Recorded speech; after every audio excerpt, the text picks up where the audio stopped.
कार्तिक मास व्रत कथा महात्म्य दूसरा अध्याय 2। कार्तिक मास व्रत कथा के दूसरे अध्याय में भगवान ऋषि सूत जी नारद जी को आगे बताते हैं कि भगवान कृष्ण ने बताया कि जब गुणवती के पति और पति को राक्षस द्वारा मारा दिया गया तो वह बहुत दुखी हुई। यहाँ विस्तार से पढ़े। कार्तिक व्रत कथा का दूसरा अध्याय। श्री कृष्णचंद्र जी ने कहा, हे देवी, गुणवती अपने पिता और स्वामी को राक्षस द्वारा मारे जाने का संवाद सुनकर पिता और पति के क्लेश से दुखित होकर करुण विलाप करने लगी। हाय नाथ, हाय पिता, हमको त्याग कर तुम कहाँ चले गए? मैं अकेली कन्या हूँ। आप लोगों के बिना असहायनी मैं अब क्या करूं? अब मेरे भोजन और वस्त्रादिकों की व्यवस्था कौन करेगा? घर में स्नेहपूर्वक पालन पोषण कौन करेगा? मैं कुछ भी नहीं कर सकती, मुझ विधवा की रक्षा कौन करेगा? मैं मूर्खा कहाँ जाऊं? कौन मेरे दुख को दूर करेगा? कहाँ रहूं? क्या करूं? हाय देव, मुझ पर ऐसा कोप हुआ, अब कैसे जीऊं? मैं बड़ी ही पापिन हूं। श्री कृष्णचंद्र जी ने कहा कि इस तरह रोती हुई वह मृगी की तरह व्याकुल होकर अपने को भाग्यहीना, असुखी, आशाहीन, जीवनहीन कहती हुई बोली कि अब मैं किसकी शरण में जाऊं जो मेरे दुख को हरे। तत्पश्चात वायु से आहत केले के वृक्ष की तरह वह पृथ्वी पर गिर पड़ी।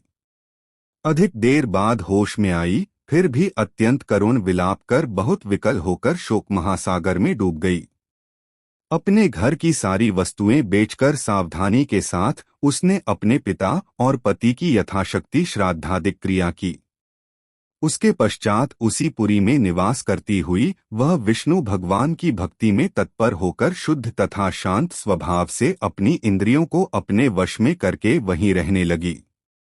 उसने जन्म से लेकर मरण तक एकादशी का व्रत तथा कार्तिक मास का विधिवत सेवन किया।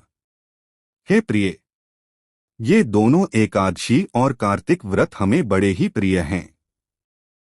भुक्ति, मुक्ति, पुत्र तथा संपत्ति को देने वाले परम पवित्र हैं।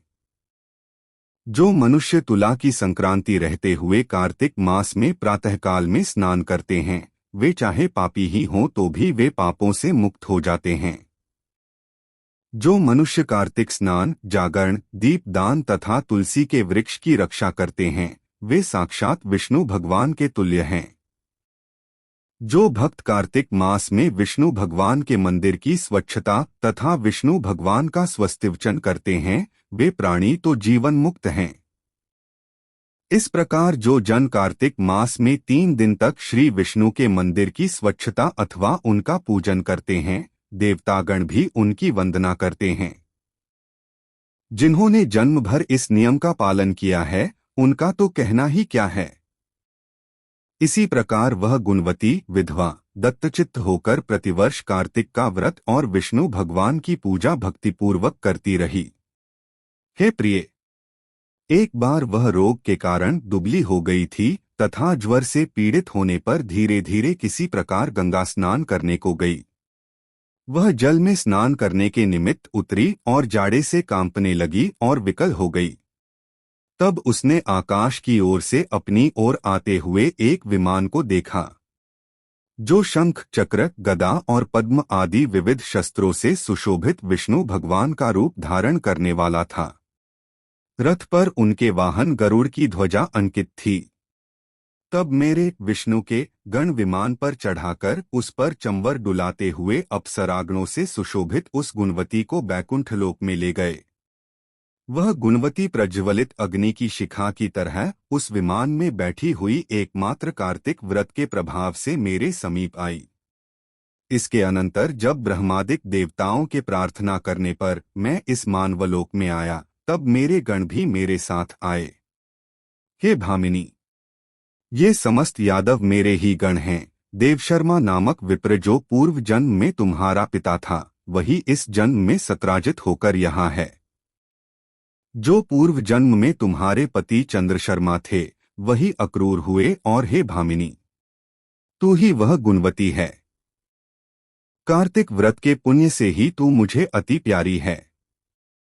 हे शुभे, पूर्व जन्म में मेरे मंदिर के द्वार पर तुमने तुलसी का बगीचा लगाया था। उसी पुण्य के प्रभाव से तुम्हारे घर में यह कल्पवृक्ष सुशोभित हो रहा है।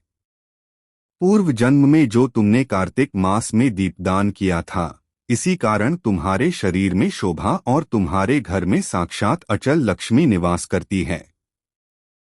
उस जन्म में तुमने जो व्रतादिक पतिस्वरूप भगवान के लिए अर्पण किया था, उसी के फल से तुम इस जन्म में मेरी प्रिय भार्या हुई हो। पूर्व जन्म में आजीवन तुमने नियम सहित कार्तिक मास का व्रत किया था, उसी से कभी भी हमारा और तुम्हारा वियोग नहीं हो सकेगा। इसी प्रकार जो प्राणी कार्तिक का व्रत करेंगे, वे सब भी मेरे ही समीप रहेंगे और तुम्हारे ही समान प्रिय होंगे।